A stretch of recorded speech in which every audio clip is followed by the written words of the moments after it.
पुरी रे अनुष्ठित ब्रिक्स सम्मेलन आज हूँ द्वितीय दिन में मुख्यमंत्री मोहन चरण माझी पहुंची उद्घाटन करते तेज ए कहुई कि विश्व को विपर्य चिंता होती पुरी रे चलता ब्रिक्स राष्ट्र समूह सम्मेलन में विपर्य चिंता देखा मिली। ब्रिक्स राष्ट्र समूह सम्मेलन द्वितीय दिन में प्राकृतिक विपर्य तथा बन्या बात्यार ओडिशार श्रेष्ठ परिचालना को सारा विश्व शिखिला मुख्यमंत्री विशेषकर 1999 महाबात्या कथा मन पकाई। ब्रिक्स राष्ट्र समूह सम्मेलन में उपस्थित नेतृगण प्राकृतिक विपर्य जीरो काजुआलिटी ओडिशा सारा विश्व में परिचित होती।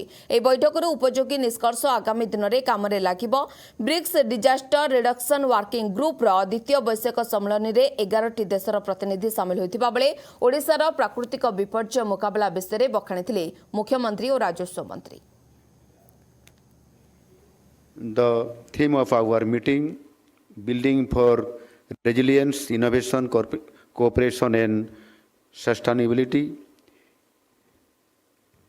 is not only timely, it captures the direction the world must take to protect lives, livelihoods, and the future of our communities. Thank you to the Chair for outlining BRICS priorities in disaster risk reduction and to my colleague.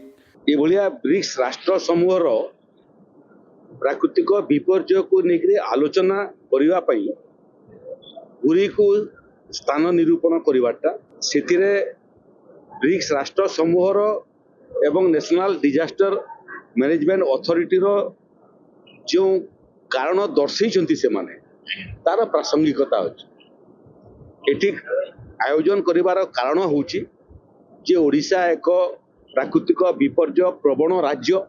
Odisha रे लंबा coastline अच्छी 600 kilometre एवं प्राकृतिक विपर्य को सामना करिवारे ओडिशार अतीतर जो रेकर्ड सफलतार कहानी ही ब्रिक्स राष्ट्र समूह को प्रेरित कला।